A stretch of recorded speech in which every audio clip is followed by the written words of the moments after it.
মুআজ্জাজ মোহতারাম সম্মানিত মুসল্লি ভাইরা, আল্লাহ তাআলার লাখ কোটি শুকরিয়া জ্ঞাপন করছি আমরা সকলেই যে আল্লাহ আমাদেরকে যথাসময়ে জুমার নামাজ পড়ার জন্য মসজিদে আসার তৌফিক দিলেন, যিনি আমাদেরকে মেহেরবানি করে সুস্থ রাখলেন। আমরা শুরুতে তাকেই শুকরিয়া জানাই, কৃতজ্ঞতা জানাই, কালিমাতু শুকর ফরি আলহামদুলিল্লাহ। দুরুদ ও সালাম নবী মুহাম্মদুর রাসূলুল্লাহ সাল্লাল্লাহু আলাইহি ওয়াসাল্লামের প্রতি, সাহাবায়ে কেরাম ও শুহাদায়ে জামের আলা ইল্লিগিন আল্লাহ তাআলার কাছে কামনা করছি, আমিন। প্রিয় দিনী ভাইরা, আমরা শাবান মাসের মাঝামাঝি চলে এসেছি। আজ রাতেই লাইলাতুন নিসফে মিন শাবান, আজ রাতি হলো শাবানের মধ্য রজনী। ইনশাআল্লাহ আগামী কিছুদিনের ব্যবধানেই আমরা রমাদানে প্রবেশ করব। আল্লাহ আমাদের সকলকে সুস্থতার সাথে সালামতির সাথে রমাদান পর্যন্ত পৌঁছিয়ে দিন, আমিন। লাইলাতুন নিসফে মিন শাবান রমাদান এর পূর্বাভাস, রমাদানের প্রস্তুতির জন্য আমাদের কাছে একটি মেসেজ দেয়। বাংলাদেশে যে রাতটা শবে বরাত নামে খুবই পরিচিত, এই রাত যখন আসে তখনই একটা ইবাদতের আমেজ তৈরি হয় এবং মানুষ রমাদানের প্রস্তুতি নিতে থাকে। এই রাতকে কেন্দ্র করে আল্লাহ তাআলার পক্ষ থেকে তার বান্দাদের প্রতি স্পেশাল কিছু নিয়ামত আল্লাহ তাআলা প্রদান করেন। এই বরকতময় রাত লাইলাতুন নিসফে মিন শাবান, রাসূলুল্লাহ সাল্লাল্লাহু আলাইহি ওয়াসাল্লাম বলেছেন যে এই রাতে আল্লাহ তাআলা তার সকল মুমিন বান্দাদেরকে ক্ষমা করে দেন। তাহলে এটা ক্ষমার রজনী, এই হিসাবেই এটাকে লাইলাতুল বারাআত বলা হয়।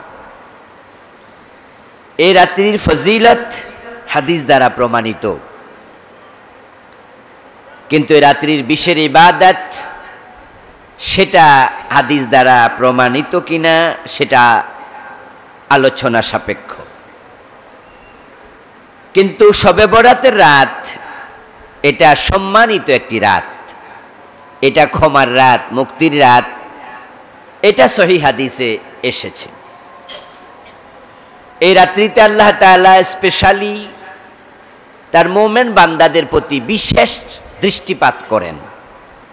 রমাদান আসছে তো, তাই আল্লাহ তাআলা মুমিনদেরকে ক্ষমা করে রমাদানের বারাকাহ তারা যেন ভালো করেই লাভ করতে পারে, এজন্য আল্লাহ তাআলা বিশেষ দৃষ্টি দেবেন। এই রাতকে কেন্দ্র করে আমাদের দেশে একটু বাড়াবাড়ি কিছু বিষয় প্রচলিত আছে। ইসলাম হলো একটি দলিল নির্ভর ধর্মের নাম, এটা আন্দাজে চলা ধর্ম নয়। যদিও আমাদের বাংলাদেশে বা ভারতীয় উপমহাদেশে ইসলামের অধিকাংশ বিষয়কেই আমরা এখন আন্দাজের উপর ছেড়ে দিয়েছি। নফল থেকে নওয়াফেলের, মুস্তাহাব্বাতের অধিকাংশ বিষয় এখন আন্দাজ নির্ভর।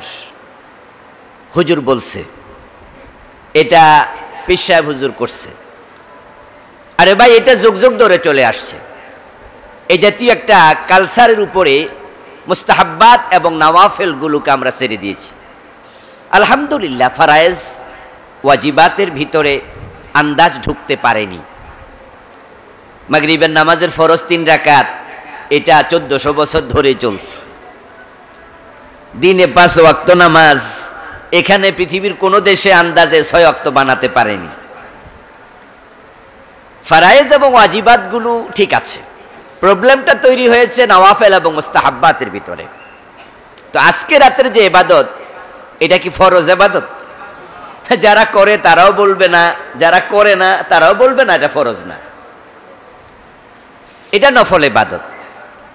তো আমাদের দেশের বাড়াবাড়িটা নফল এবং মুস্তাহাবের ক্ষেত্রেই বেশি হয়েছে,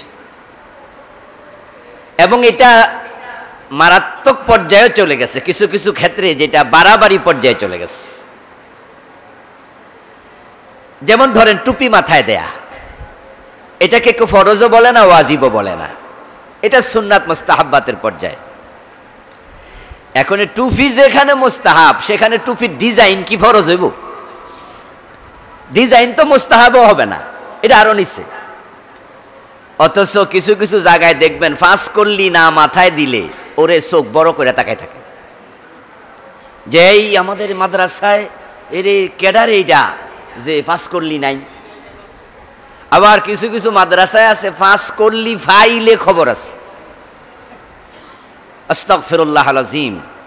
এক মাহফিলে দেখতাম এক বক্তা, ওয়েল নোন, ফেমাস, নাম বললে আপনারা সবাই চিনে ফেলবেন এক নামে। উনাকে দেখলাম যে এক পাস করলি টুপি মাথার থেকে আইনা ছিঁড়ে ফেলছে, 100 টাকা দিছে, এটা অন্য টুপি কিনা নিও। কোথায় যাচ্ছি আমরা? আমি সেটাই বলছি, আমরা তো বারাত নিয়ে কথা বলবই, কিন্তু আমরা যে সীমালঙ্ঘন করছি, প্রবলেমটা এখানে। তারাবির নামাজ, এটা কেউ কি ফরজ বলেছে? ওয়াজিব বলছে কেউ? সুন্নাহ। কিন্তু যেখানে নামাজটাই সুন্নাহ, সেখানে রাকাত নিয়ে মারামারি শুরু হয়ে যাবে, মসজিদ আলাদা করে ফেলবে। পাঞ্জাবি গায়ে দেয়া সুন্নত না, এটা যদি হয় তাহলে সুন্নাতুল আদাহ, অভ্যাসগত সুন্নাহ, সুন্নাতুল উলামা।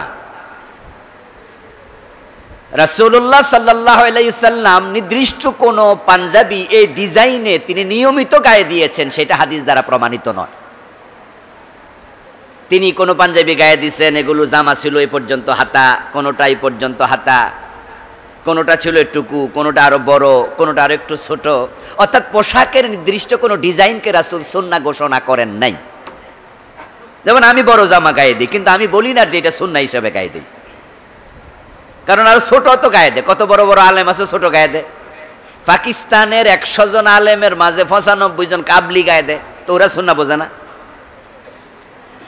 কিন্তু পাঞ্জাবি লইয়া মারামারি শুরু হয়ে যায়, এবং এখানে গুন্ডিওয়ালা পাঞ্জাবি হওয়া লাগবে। যদি এখানে আমার মতো ডিজাইনে কলার থাকে, তাহলে চোখ বড় করে থাকায় থাকে। পাঞ্জাবিতে কলার, এই ডিজাইনরে ওয়াজিব বানাই ফেলছে। এবং এটা কিন্তু সাধারণ লোকেরা করেনি, করেছে কিছু আলেম, কিছু পীর। আন্দাজে চলছে অনেক কিছুই। এজন্য আমি যে কনসেপ্ট আপনাদের দিতে চাই, যারা আমাদের সংস্পর্শে আসবে, আমার মুসল্লি হয়ে নামাজ পড়বে, ইসলামের ধারণের ক্ষেত্রে তাদের কনসেপ্টটা যেন ক্লিয়ার থাকে, এই দায়িত্ব খতিবের ঘাড়ে বর্তায়। আপনি যার টাচে থাকবেন, তার চিন্তা চেতনা আপনার ধারণ করা লাগবে, তার প্রভাব আপনার উপরে পড়া লাগবে। তাহলে আমি যেটা বুঝাতে চাইলাম, নওয়াফেল এবং মুস্তাহাব্বাতের ক্ষেত্রে এদেশে বাড়াবাড়ি হচ্ছে। তো শবে বরাতের ইবাদত, এটাও কি ফরজ ওয়াজিব ইবাদত? এটাও নফল, তাই বাড়াবাড়ি এদেশে আছে। বাড়াবাড়ি মানি, আমি নিজেও মাগরিবের সময় গোসল করছি শবে বরাতের রাতে। আপনারা জীবনে কেউ করছেন কি না জানি না, এই যে গোসলওয়ালা অনেক লোকে আছে। কারণ শোনানো হয়েছিল ওই টাইমে গোসল করে গায়ের যদি পানিগুলো গামছা দিয়ে মোছা না হয়, তাহলে যত ফোঁটা পানি পড়বে সব গুনাহ পানির সাথে ঝরে যাবে। এই রাতে মা বোনেরা জেগে জেগে হালুয়া রুটি বানাতো আগে, এখন এটা কমেছে। গ্রামে এখনো কিছু অঞ্চলে আছে ইবাদত বাদ দিয়া রুটি বানাচ্ছে, এবং এই হালুয়া খাওয়ানো, রুটি খাওয়ানো একটা ইবাদত বানিয়ে ফেলেছে। আরো কত। তো আমরা আজকের জুমা ইনশাআল্লাহ শবে বরাত, লাইলাতুল বারাত নিয়ে কথা বলবো। এ বিষয়ে আমাদের মরহুম ডক্টর খন্দকার আব্দুল্লাহ জাহাঙ্গীর রাহেমাহুল্লাহ, ওনার লেখা একটি ছোট্ট বই আছে, মাত্র 64 পৃষ্ঠা। উনি লিখেছেন কোরআন সুন্নাহর আলোকে শবে বরাত, ফজিলত ও আমল। আপনাদেরকে বইটা কিনে পড়ার জন্য অনুরোধ করব। কারণ যেহেতু আমরা যতদিন বেঁচে থাকবো ততদিনে তো লাইলাতুল বারাত ফিরে ফিরে আসবে। তো এই বইটা পড়লে আপনি এই রাতের ব্যাপারে শরীয়তের অবস্থানটা কি, ইসলাম আসলে কি কনসেপ্ট দিতে চায়, আপনি সম্যক একটি স্বচ্ছ ধারণা আপনি লাভ করতে পারবেন। তা আমি আপনাদের সামনে এই রাত নিয়ে কিছু কথা তুলে ধরছি। এক নাম্বার হলো শবে বরাত, এই পরিভাষাটাই হাদিস অথবা কোরআনে নেই, এটা আমাদের আঞ্চলিক পরিভাষা, দোষণীয় নয়। যেমন সালাতের জায়গায় আমরা নামাজ বলি, সাওমের জায়গায় আমরা বাংলাদেশে কি বলি, রোজা বলি, এটা আঞ্চলিক পরিভাষা, দোষণীয় নয়। তবে হ্যাঁ, ইসলামী পরিভাষা ব্যবহার করা এটা উত্তম। তা আমরা যদি বলি নামাজে চলেন, আমরা কেউ মাইন্ড করি না, এটা পার্সি পরিভাষা। তো শবে বরাতটাও ঠিক তাই। আরবি যে হাদিসে পরিভাষা পাওয়া যায় সেটা হলো লাইলাতুন নিসফে মিন শাবান, শাবান মাসের মধ্য রজনী। কিন্তু আমাদের এই দেশে এটা শবে বরাত নামেই অধিক পরিচিত। সব মানি রাত, এটা পার্সি শব্দ। বরাত শব্দটি এটা আসলে কোন ভাষা থেকে এসেছে আমিও জানি না, তবে বাংলায় ব্যবহার হয়। আর আপনারা জানেন যে বরাত মানি ভাগ্য, আর বাংলার শব্দ যে কোন ভাষা থেকে আসছে সব তো খুঁজেও পাওয়া যায় না। আন্তা খন্তা দা কুড়াল এ কয়টা ছাড়া আসলে বাংলা ভাষার শব্দ তো বাংলাতে নাই। কোনোটা সংস্কৃত থেকে, কোনোটা পার্সি থেকে, কোনোটা উর্দু থেকে, কোনোটা আরবি থেকে বাংলায় ঢুকেছে। তো বরাতটা অরিজিন কোথায় আমি জানি না, তবে বাংলাদেশে বরাত বলতে ভাগ্যকে বোঝায়। তো লাইলাতুল বরাত মানে ভাগ্য রজনী। আর বরাতের জায়গায় যদি হয় বারাত, বারাত মানে মুক্তি। পবিত্র কোরআন মাজিদে একটা সূরা আছে সূরাতুত তাওবাহ, এই সূরাতুত তাওবার আর একটা নাম হলো সূরাতুল বারাআত। ওই সূরাতে তিনজন সাহাবীকে তাওবা কবুল করে আল্লাহ তাআলা লম্বা সময়ের কষ্ট থেকে মুক্তি দিয়েছেন। তারা মুক্তি পেয়েছিল তাওবার মাধ্যমে, এজন্য সে সূরার নাম সূরাতুল বারাআত।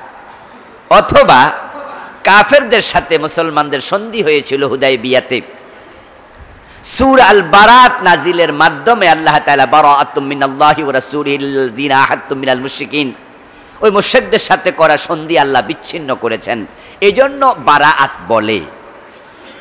তো শাবানের মধ্য রজনীকে লাইলাতুল বারাআত বলার কারণ এ রাতে আল্লাহ তাআলা মুমিনদেরকে জাহান্নাম থেকে মুক্তি দেয়। সুবহানাল্লাহ। এটা আবার হাদিস দ্বারা প্রমাণিত। আল্লাহ গুনাহ ক্ষমা করে, আর গুনাহ ক্ষমা করার মানেই তো হলো জাহান্নাম থেকে মুক্তি পাওয়া। হাদিসে এই রাত সম্পর্কে আলোচনা আছে। আমাদের আব্দুল্লাহ জাহাঙ্গীর স্যার উনার এই বইতে অনেকগুলো হাদিস তিনি এনেছেন।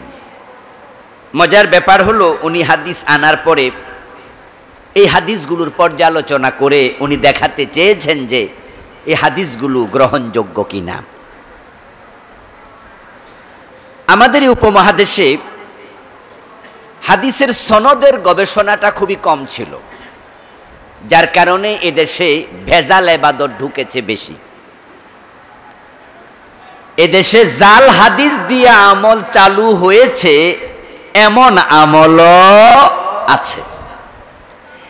হাদিসে জাল হাদিসেও নাই এমন আমলও বাংলাদেশে আছে, আন্দাজে চালু হয়েছে। তো আব্দুল্লাহ জাহাঙ্গীর স্যার বাংলাদেশের এক অনন্য ব্যক্তি, যিনি আমাদের আলেমদেরকে নাড়া দিয়েছে, ধাক্কা দিয়েছে। সাধারণ মানুষ পর্যন্ত ধাক্কা হয়তো পৌঁছেনি সকলের কাছে, কিন্তু বাংলাদেশের ইলমি জগতে যারা আছে, আব্দুল্লাহ জাহাঙ্গীর রাহেমাহুল্লাহ, আল্লাহ ওনাকে জান্নাতের উচ্চ মাকাম দান করুক, আমিন পড়েন। অনন্য এক ব্যক্তি। আমি নিজেও একটা কামিল মাদ্রাসার দার্সের সাথে জড়িত, 2001 থেকে পড়াই, 24 বছর পার হয়ে গেল। মুহাদ্দিস হিসাবে কর্মরত আছি অনেক দিন, 20 বছরের কাছাকাছি। এর আগে লেকচারার ছিলাম। তো হাদিসের ওস্তাদ, কিন্তু হাদিসের সনদ নিয়ে আব্দুল্লাহ জাহাঙ্গীর স্যারের ধাক্কার আগে আমিও তেমন ভাবতাম না। আমাদের দেশে কালা রাসূলুল্লাহ শুনলে মানুষ কয় হাদিসে আছে। তো কালা রাসূলুল্লাহ সাল্লাল্লাহু আলাইহি ওয়াসাল্লাম, রাসূল বলেছেন, পরে এবার আরবি শব্দ, আপনি মনে করছেন এটাই হাদিস, অথচ এটা মতন। মতনের 1 পয়সা মূল্য নাই যদি সনদ পাওয়া না যায়। এই সনদ নিয়ে গবেষণাটা আব্দুল্লাহ জাহাঙ্গীর স্যার তিনি বাংলা ভাষায় ভালো করে শুরু করলেন। এর আগেও হয়েছে, মাওলানা আব্দুর রহিম রাহেমাহুল্লাহ উনিও বাংলায় কিছু বই লিখেছেন সুন্নাহ এবং হাদিসের ফরক দিয়ে, বেদাতের সাথে তুলনামূলক আলোচনায়। উনিও এই পরিভাষাগুলো আনছেন যে এটা জয়ীফ, এটা জাল, এরকম শব্দ উনার বইতেও খুব পাওয়া যায়। আর অন্য অন্য লেখকদের মাঝে, 100 লেখকের মাঝে 99 জন লেখক বাংলা ভাষাভাষী, তাদের বইতে পাবেন, আমার বইতেও পাবেন। আমিও লিখেছি যেভাবে, সেটা হলো হাদিসটা আছে তিরমিজিতে, হাদিসটা আছে ইবনে মাজাহ, হাদিসটা আছে মুসলিমে, হাদিসটা আছে বুখারীতে। কিন্তু হাদিসের মান কি এটা আমিও আমার বইতে লিখিনি, বাংলা ভাষাভাষী লেখকরা লেখে না। কিন্তু আব্দুল্লাহ জাহাঙ্গীর হাদিস লেখার পরে উনি লেখেন যে এই হাদিসটা জাল, এই হাদিসটা জয়ীফ, হাদিসটা হাসান, হাদিসটা সহিহ, হাদিসটা মুরসাল, অর্থাৎ হাদিসটা গ্রহণযোগ্য কিনা। আরে কোন কথাটা রাসূল বলেছেন সেটার অথেন্টিসিটি যদি না থাকে, গ্রহণযোগ্যতা না থাকে, তাহলে আমল হবে কিভাবে? এই বইতে শবে বারাত নিয়ে তিনি 15টির উপরে হাদিস এনেছেন এবং হাদিসগুলোর পর্যালোচনা তিনি করেছেন। করে তিনি একটি হাদিসের ব্যাপারে বলেছেন যে শবে বারাত প্রসঙ্গে একটা হাদিস সহিহ। এই কথাটা আল্লামা বিন আলবানী রাহেমাহুল্লাহ বলেছেন। তাহলে শবে বারাত নিয়ে একটা হাদিস সহিহ, আল্লামা আলবানী রাহেমাহুল্লাহ এটা বললেন, অন্য অন্য আলেমরাও বলেছেন। এই একটা সহিহ হাদিস যখন পাওয়া গেল, তাহলে বাকিগুলা কি? বাকিগুলার তিনি জানছেন অধিকাংশ তিনি বলেছেন জয়ীফ, দুর্বল। কিছু কিছু আনছেন একবারে মাউদু, বানোয়াট, অস্তিত্ব নাই। তাহলে আমরা 3 জায়গায় গেলাম, সহিহ, জয়ীফ, মাউদু, বানোয়াট। তো বানোয়াটগুলো যদি বাদ দেন, তাহলে লাইলাতুল বারাআত নিয়ে যে হাদিসগুলো আছে কোনটা জয়ীফ, একটা সহিহ। এখানে যদি আমরা দাঁড়িয়ে ঘোষণা করতে চাই, কোনো মানুষ যদি বলে লাইলাতুল বারাত বলতে কিচ্ছু নাই, শবে বরাত বলতে কিচ্ছু নাই, তাহলে নিশ্চয় তিনি এই সহিহ হাদিসের বিরুদ্ধে অবস্থান গ্রহণ করলেন। আর রাসূলের কোনো সহিহ কথার বিরুদ্ধে অবস্থান নেয়াটা, এটা একজন আলেম দূরের কথা, একজন মুসলমানের জন্য এটা বেমানান, রাসূলের কোনো সহিহ হাদিসের বিরুদ্ধে চলে যাওয়া। সুতরাং একদল লোক এখানেও বাড়াবাড়ি করেছে। আমি এমনও শুনেছি যে শবে বরাতের রাতে মসজিদের তালা দিয়ে রাখো, শবে বরাত বলতে কিচ্ছু নাই। হ্যাঁ, শবে বরাত শব্দটা নাই, কিন্তু লাইলাতুন নিসফি মিন শাবান এটা তো আছে। তা আপনি আবার শক্ত কথা বলতে গিয়ে এখানেও সীমা লঙ্ঘন করবেন, সেটাও কাম্য নয়। আবার শবে বরাতের নামে মন গড়া ওয়াজ শুরু করে দেবেন, যেটা হাদিসে নাই সেটাও বলবেন, এটাও কাম্য নয়। কাল রাসূলুল্লাহ সাল্লাল্লাহু আলাইহি ওয়াসাল্লাম, মান কালা আলাইয়া মা লাম আকুল ফালিয়াতাবাব্বা মাকআদাহু মিনান নার, মান কাযাবা আলাইয়া মুতাআম্মিদান ফালিয়াতাবাব্বা মাকআদাহু মিনান নার। নবীজি বলছেন, যে কথা আমি বলিনি, যদি কোনো ব্যক্তি এটা আমার নামে বলে দেয়, তাহলে সে যেন তার নিজের জায়গাটা জাহান্নামে বানিয়ে নেয়।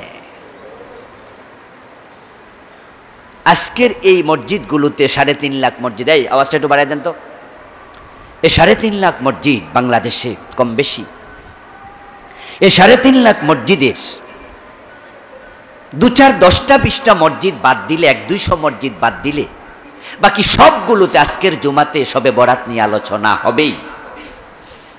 এখন আপনি মানুষকে ইবাদত করে জান্নাতমুখী করছেন, আজকে রাতে সারা রাত লাইটিং করে ইবাদত করা হবে, অসংখ্য মসজিদ এমন থাকবে আজকে রাতে সারা রাত কোরআন তেলাওয়াত নফল নামাজ পড়ে কাটাবে, আল্লাহর অসংখ্য বান্দা এমন থাকবে। এই মিম্বার থেকে, মসজিদ থেকে আমরা আলেমরা আপনাদের জান্নাতের দিকে ডাকছি, দেখাচ্ছি পথ, অথচ রাসূলুল্লাহর নামে যদি কোনো খতিব বানাইয়া কোনো হাদিস চালাইয়া দেয়, ওই খতিবকে রাসূল বলে তোমার জায়গাটা জাহান্নামে বানাইয়া নেও। তাহলে মানুষকে জান্নাতের পথ দেখাতে গিয়ে আপনি হলেন জাহান্নামী। হাদিসের মাঝে যে হাদিসগুলো সবচেয়ে বেশি শক্তিশালী, উসুলে হাদিসের পরিভাষায় সে হাদিসগুলাকে বলা হয় মুতাওয়াতির। মুতাওয়াতির পর্যায়ে যে কয়টা হাদিস আছে সে হাদিসের সংখ্যা একবারে কম। এইমাত্র যে হাদিসটা শোনালাম এটা মুতাওয়াতির হাদিসের একটা। মান কাযাবা আলাইয়া মুতাআম্মিদান ফালিয়াতাওয়াব্বা মাকআদাহু মিনান নার। যে ব্যক্তি আমি নবীর নামে মিথ্যা কথা প্রচার করে মানুষের মাঝে বলে, মান কালা মা লাম আকুল, আমি যা বলিনি সেটাই বলে আমার নামে, মান কালা আলাইয়া মা লাম আকুল, তাহলে সে যেন জাহান্নামের মাঝে, জাহান্নামের ভিতরে তার নিজের জায়গা নিজে বানিয়ে রাখে। তাই আজকে জাল হাদিস, বানোয়াট হাদিসগুলো বলতে গিয়েও কিছু ভাই সীমা লঙ্ঘন করছে। আরো কষ্ট লাগে, কোরআনের একটি আয়াতকে শবে বরাতের পক্ষে দলিল দেয়। শবে বরাতের ফজিলত কোরআনেও নাকি আছে, দলিল কি?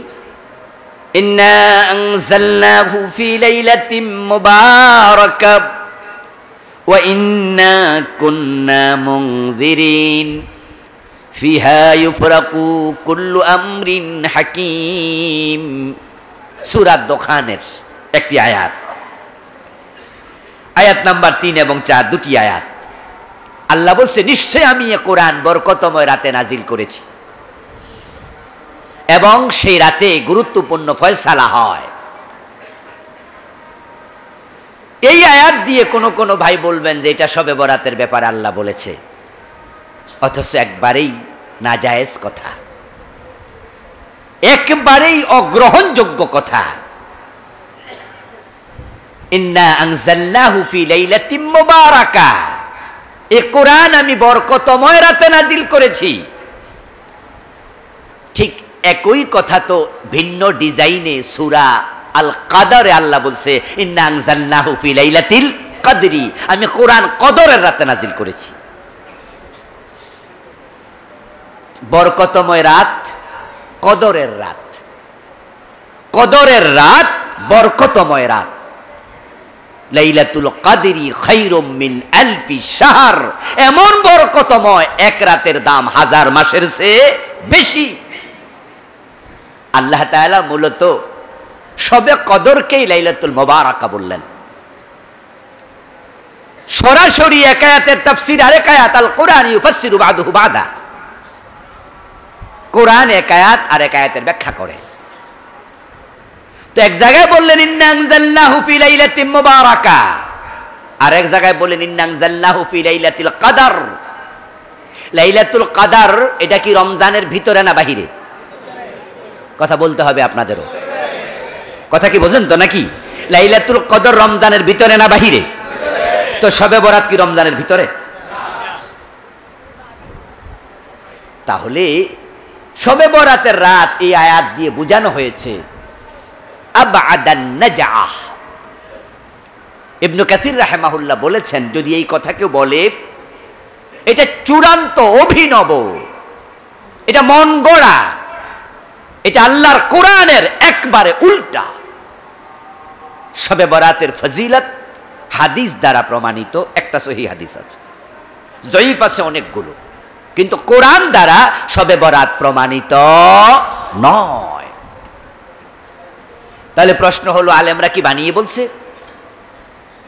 তাদের এই কথার কি কোনো উৎস নেই? উত্তর হলো হ্যাঁ, একজন তাবি এ কথা বলেছেন, ওনার নাম ইকরামা রাহিমাহুল্লাহ।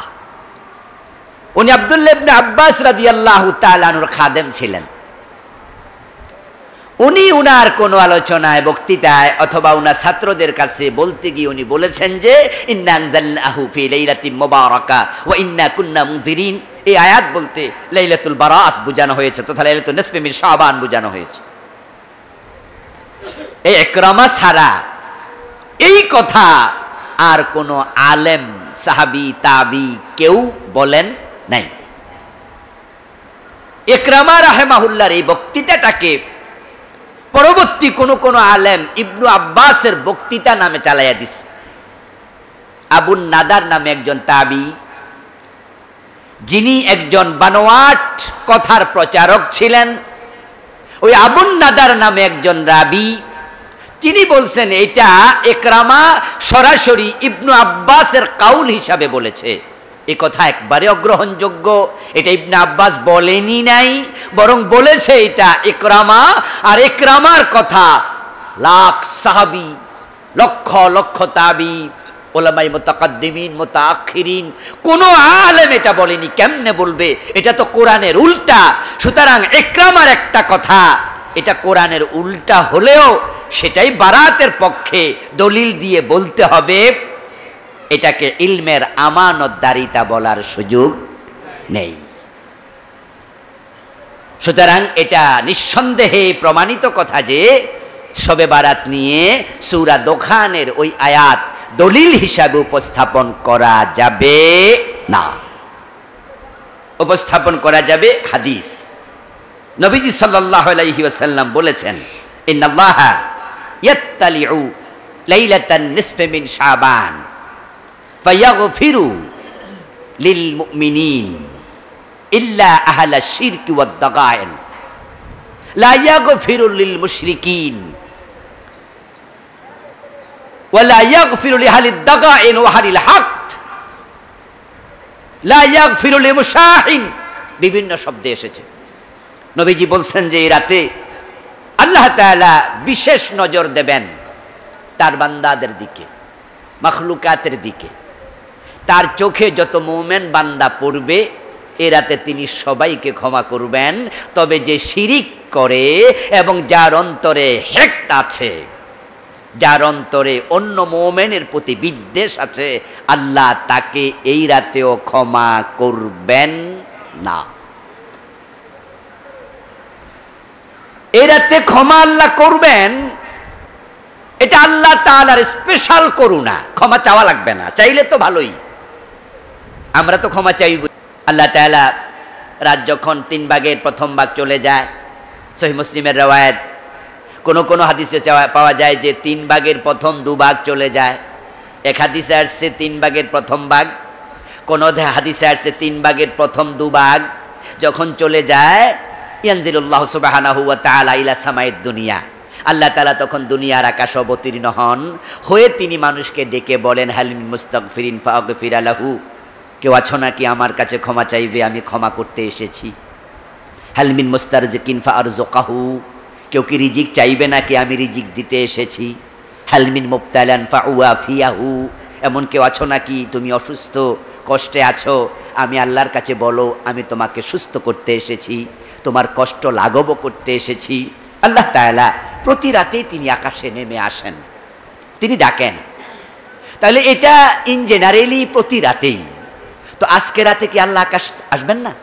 এই রাত কি বাদ পড়ে যাবে না? এটা তো স্পেশাল রাত, এ রাতে আরো এক্সট্রা ক্ষমা হবে। আগেরটা অ্যাজ ইউজুয়াল থাকবে। আল্লাহ তাআলা আজকে রাতেও তিনি মানুষকে ডাকবেন, তবে সেটা হলো প্রথম ভাগ চলে যাওয়ার পর অথবা প্রথম 2 ভাগ চলে যাওয়ার পর। কিন্তু আমাদের দেশে যে একটা, এটা দেখেন মিসকনসেপশনটা দেখেন, ডিজাইনের ঘাফলাটা দেখেন। আমরা যারা আলেম ওলামা আছি, আমরা যখন আজকে রাতে মানুষকে ইবাদতের জন্য মসজিদে ডাকবো, মসজিদগুলোতে মানুষ আজকে দল বেঁধে আসবে, তারা আল্লাহর কাছে চাইবে। বলুন তো এটা কি শেষ রাতে চাইবে না মাঝ রাতে না প্রথম রাতে?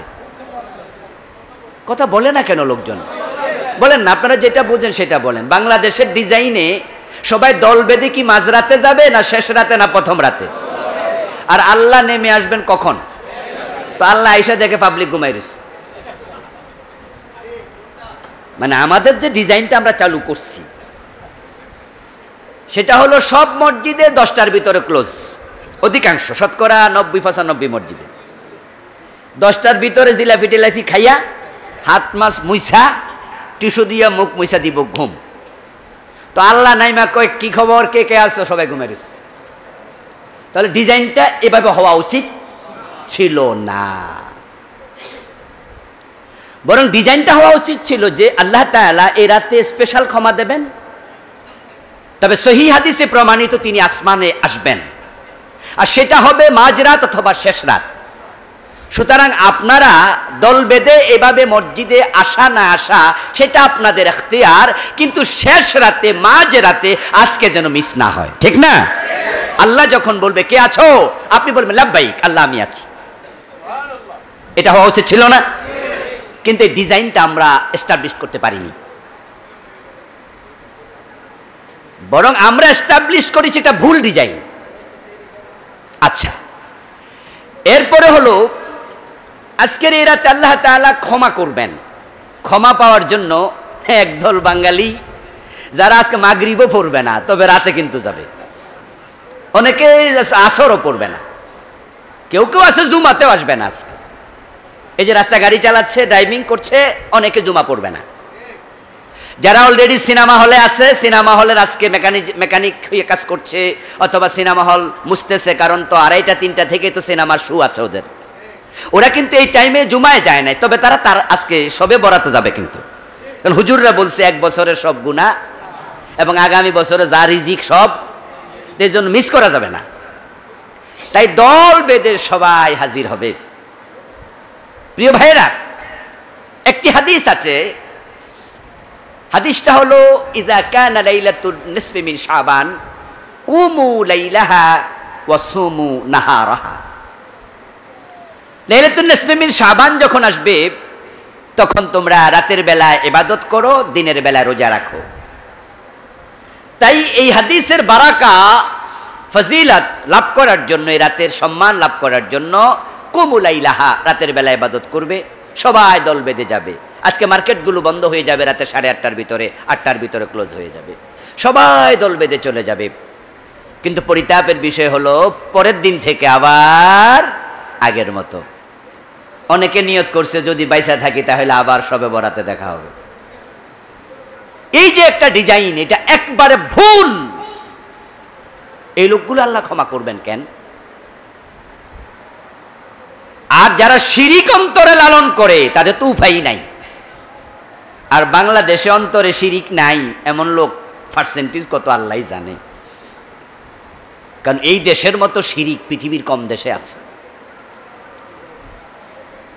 অধিকাংশ মানুষ তো শিরকে লিপ্ত।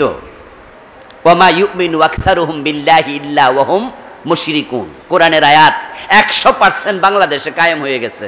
এটার মেজদাকে আমরা অনেকে পড়ে গেছি।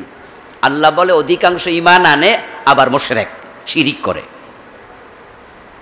এই দেশে সংবিধানে শিরিক। 72-এ যে সংবিধান লিখছে ডক্টর কামাল, এই সংবিধানে আছে শিরিক, এই সংবিধানে আছে কুফর। এটা একটা নাস্তিকতাবাদী সংবিধান, যেটা শুরুতে বিসমিল্লাহ ছিল না, আল্লাহর উপর আস্থা বিশ্বাসটাও ছিল না। পরে জিয়াউর রহমান সাহেব আইসা লাগাইছে। এই ডক্টর কামাল শুরু বিসমিল্লাহ সারা করছিল, আল্লাহর উপর আস্থা দিয়ে শুরু করে নাই। কিন্তু এখন কিছু লোক আবার 72-এর সংবিধানে ফিরে যেতে চায়। এর মানে যাদের অন্তরে 72-এর সংবিধানের মহাব্বত আছে, তাদের কলবের মাঝে শিরিক আছে, কুফর আছে। তোদেরকে ক্ষমা হবে না আজকে রাতেও। 72-এর সংবিধানে কোন মধু আছে? এটা প্রতারণার সংবিধান। এই জন্য কথা যেহেতু উঠেছে সংবিধান ব্যর্থ, এটা সংস্কার দরকার। অন্তর্বর্তীকালীন সরকার সংবিধান সংস্কারের উদ্যোগ নিয়েছে, কমিটি বানিয়েছে, প্রমাণ হয়েছে 18 বার সংশোধন হয়েছে, কিন্তু লাভ হয় নাই। কাটাছিরা করছে অনেক, যে লাউ সে কদু হয়েছে। এজন্য আমরা বলবো সংস্কার দরকার নাই, এটা বাদ দিয়া আল্লাহর কোরআনকে সংবিধান বানায়া দাও, তাহলে মুক্তি আসবে। না হলে লাউয়ের নাম কদু দিয়া কোনো লাভ হবে না। কি কাটাকাটি করবা, কি সংস্কার করবা? এটা এই সংবিধানে কি লেখা আছে? কুফরি কি শিরিক লেখা আছে? এই সংবিধানে লেখা আছে সার্বভৌমত্বের মালিক জনগণ, জনগণ সকল ক্ষমতার উৎস। শোনেন নাই? এটা সংবিধানের অংশ। এ বাংলাদেশে যেটা চলছে, যেটারে আমরা দাঁড়াইয়া কই পবিত্র সংবিধান, ওটা মুশরিকের সংবিধান, কুফরের সংবিধান। সাবরেন্টির মালিক জনগণ হতে পারে না, সার্বভৌমত্বের মালিক কে? কুলিল্লাহুম্মা মালিকাল মুলক তাবারাকাল্লাযী বিয়াদিহিল মুলক। লাব্বাইক আল্লাহুম্মা লাব্বাইক বলতে বলতে শেষে কি বলেন? এরপরে ইন্নাল হামদা ওয়ান নি'মাতা লাকা ওয়াল মুলক। শেষ ধাক্কা লাকা ওয়াল মুলক। অনুবাদ পড়িয়েন। অনুবাদ না পড়াই তো শুধু আরবি পড়া রাশেদ খান মেনন ইতলাব তাল তালবিয়া পড়াই হজরে ইহরাম বাঁধছে। হাসানুল হক ইনু হজ করে নাই? হাসানুল হক ইনু হজ করছে, রাশেদ খান মেনন হজ করছে, শেখ হাসিনা, খালেদা জিয়া সবাই হাজি, এরশাদ সাহেব হাজি, আপনি হাজি, আমি হাজি। আমরা তালবিয়া পড়ে ইহরাম বেঁধেছি, যেখানে বলছি লাকা ওয়াল মুলক। বাংলা অর্থ রাজত্ব আল্লাহ তোমার, রাজত্ব জনগণের না। জনগণ রাজা না, জনগণ রাজার গোলাম। আমরা গোলাম, রাজা হলো কে? আল্লাহ। তো অন্তরে শিরিক রাইখা কিসের সবে বরাত? অন্তরে কুফর রাইখা কিসের সবে বরাত? এই জন্য রাসূল বলছে ক্ষমা হবে মুমিনের, তবে যার অন্তর শিরিক আছে তার ক্ষমা নাই। এজন্য আজকে রাতে যারা ক্ষমা চান, শিরিকগুলা অন্তর থেকে ধুয়ে মুছে একবারে ডিটারজেন্ট পাউডার দিয়ে ধুয়ে ফেলবেন। শিরিকের সাথে থাকবেন, ক্ষমা কিন্তু নাই, ক্ষমা কিন্তু নাই, ক্ষমা কিন্তু নাই। তো শিরিক চিহ্নিত করেন। শিরিক নিয়ে লেখা আমার একটা বই আছে, আমি 29টা শিরিক লিখেছি। বিভিন্ন রাইটারের বই আছে, অনলাইনে সার্চ দেবেন, কি কি শিরিক আছে আপনি খুঁজবেন। খোঁজার পরে আজকে মাগরিবের আগেই আপনি খুঁজে তারপরে দেখবেন আপনি এটা লালন করেন কিনা। যদি করেন আপনি মাগরিবের আগে তওবা করে ফেলবেন, না হয় কিন্তু লাইলাতুল বারাত আসবে, আপনার ক্ষমা মিলবে না। আরেকটা হলো অন্তরে অন্য মুসলমানের প্রতি বিদ্বেষ রাখা, হিংসু। বাংলাদেশে হিংসাই তো সবচেয়ে বেশি। মরি বাবা রে বাবা, এই হিংসা থেকে আমরা হুজুররাও খালি না। এক হুজুর আরেক হুজুরের হিংসা করে, অমুকের মাহফিলে লোক বেশি হয়, আরেক হুজুরের হিংসা ঘুম হয় না। অমুক দরবারে মুরিদ বেশি, আরেক দরবারের পীরের ঘুম হয় না। এমন হিংসা লালন করে এক হুজুর আরেক হুজুর, আল্লাহ মাফ করুক। পীর পীরকে হিংসা করে, মানুষ মানুষকে হিংসা করে, মুসল্লি মুসল্লি হিংসা করে। আপনি মুমিন, আমি মুমিন, আপনার চিন্তায় যদি আমি মুমিন হই, যদি আপনি মনে করেন যে আবুল কালাম আজাদ বাশার সাহেব, না উনার পিছনে তো নামাজ পড়ি, উনি কোন দল করে, কোন টুপি মাথায় দেয় সেটা ইম্পর্টেন্ট নয়, তবে উনি মুমিন। তাহলে আমি যদি মুমিন হই, তাহলে আমার ব্যাপারে হিংসা লালন আপনি করলে আজকে রাতে আপনারও ক্ষমা নাই। আর যদি আপনার কাছে আমার মুমিন মনে না হয়, মনে হয় যে না বেটা কাফের, বেটা মুশরিক, তাহলে আপনার ব্যাপার। আপনাকে যদি আমি মুমিন ভাবি, আপনাকে আমি হিংসা করতে পারবো না, করলে আল্লাহ আমাকে ক্ষমা করবে না। লসটা কার? আমার। এখন হিংসার তো আমরা দোকানদারি করি, হিংসার ফেরিওয়ালা। মানুষের কলবের ওজন নাকি 250 গ্রাম, আমি কই অনেক হুজুরের কলবের ওজন হলো মাত্র 50 গ্রাম, বাকি 200 গ্রামই হিংসা। 250 গ্রাম কলব, 200 গ্রামই হিংসা, গোস্ত আছে মাত্র 50 গ্রাম। এটা বাস্তবতা থেকে বলছি। হিংসুকদের হিংসা দেখে মাঝে মাঝে মনে হয় যে তার হিংসার আগুনটা এতটা মারাত্মক, যদি সেখানে মেজবাতি জ্বালিয়ে দেওয়া হতো পুরো দেশ হতো হিংসা জ্বালাইয়া দিত। এত হিংসা অন্তর নিয়ে চলে কেমনে মানুষ? আল্লাহর কাছে আমরা ক্ষমা চাই। আপনার দাওয়াতে যদি মানুষ বেশি যায়, আপনার মাহফিলে বেশি যায়, আমি তো খুশি হব। আমি বলবো আলহামদুলিল্লাহ, কমপক্ষে আমার সে আমার ভাইটা ইসলামের দাওয়াত একটু বেশি দিচ্ছে, যেটা আমারও দায়িত্ব ছিল সে তো দায়িত্ব পালন করে আমার উপকার করতেছে। যদি আপনার দরবারে মুরিদ বেশি হয়, আর আমি তো খুশি হয়ে বলবো আমি পীর, আমার কাছে কম মুরিদ, আলহামদুলিল্লাহ আমার ভাই তো ইসলামের দাওয়াত বেশি লোকের কাছে দিচ্ছে, ভালোই তো হচ্ছে, আমার কাজটা তো সে করছে। তাবলীগের বিশ্ব ইজতেমায় লোক যদি 3 বারে বাংলাদেশের সব চলে যায়, আমার ক্ষতি কোথায়? আমি তো খুশি হব যে তাবলীগের দাওয়াতে কত ভাই মদ ছেড়েছে, কত বেনামাজি নামাজি হয়েছে, যেটা আমার দায়িত্ব ছিল এটা তাবলীগ করছে, এটাই পীর সাহেব করছে, ওইটা ওই হুজুর করছে। কিন্তু না, আমি হিংসা করছি, আপনি উপর উঠতেছেন, আমার তো সহ্য হচ্ছে না। প্রিয় ভাই শোনো, এই রাতে আল্লাহ অনেককে ক্ষমা করবে, তোমার অন্তরে হিংসা আছে, তোমাকে নয়। আমরা তো এই রাতে বরকত চাই, ক্ষমা চাই, চাই না সবাই? তাহলে অন্তরে হিংসা রাখবেননি, যেটা আছে এটা আজকে বাইর করে দেবেন। মানুষের নিয়ামত দেখে আপনার হিংসা হওয়া কি দরকার? সে কি আপনার ভাগেরটা খায়? অমুকের ছেলে ডাক্তার হয়ে গেছে, অমুকের ছেলে ইঞ্জিনিয়ার হয়ে গেছে, রাতে এবার আর ঘুম হয় না, সারা রাত ঘুমাইতে ট্যাবলেট খাইলেও ঘুম হয় না, বারবার শুধু মাথায় আসে, টিকলো কেমনে? তো তোমার সমস্যা কি? মানে পাশের ফ্ল্যাটের ও ভাবির ছেলে টিকলো কেমনে, এই ভাবির ঘুম হয় না। আশ্চর্য মানুষ। এই জন্য শিরক, হিংসা, অন্যায়, অনাচার এগুলো থেকে নিজেকে মুক্ত করেন আল্লাহ তাআলা। যাদের অন্তরে শিরিক নাই, যাদের অন্তরে হিংসা নাই, রাসূল বলেন তাদেরকে ক্ষমা করবেন। আরেকটি হাদিস আসছে, এমন বেশি পরিমাণ মানুষকে ক্ষমা করবেন। আরবের কয়েকটা গোত্রের নাম হাদিস আসছে, একটা হলো বনি কিলাব। ওদের অনেক ছাগল ছিল, ওদের ছাগলের গায়ে যত পশম আছে ওই পশমের চেয়ে বেশি পরিমাণ মানুষকে এই রাতে আল্লাহ ক্ষমা করে দেবেন। তো যারা ক্ষমা পাবে তাদের অন্তর্ভুক্ত হন, আপনি ভালো হয়ে যান, ক্ষমা পেয়ে যাবেন। আসুন না আমরা সকলে মিলে সামনে আগাই, ইবাদত করি, যে বেদাতগুলো সমাজে প্রচলিত সেগুলোকে পরিত্যাগ করি। আল্লাহ তাআলা আমাদের সকলকে ইসলামের মূল মেসেজ যথাযথভাবে গ্রহণ করার তৌফিক দিন, আমল করার তৌফিক দিন।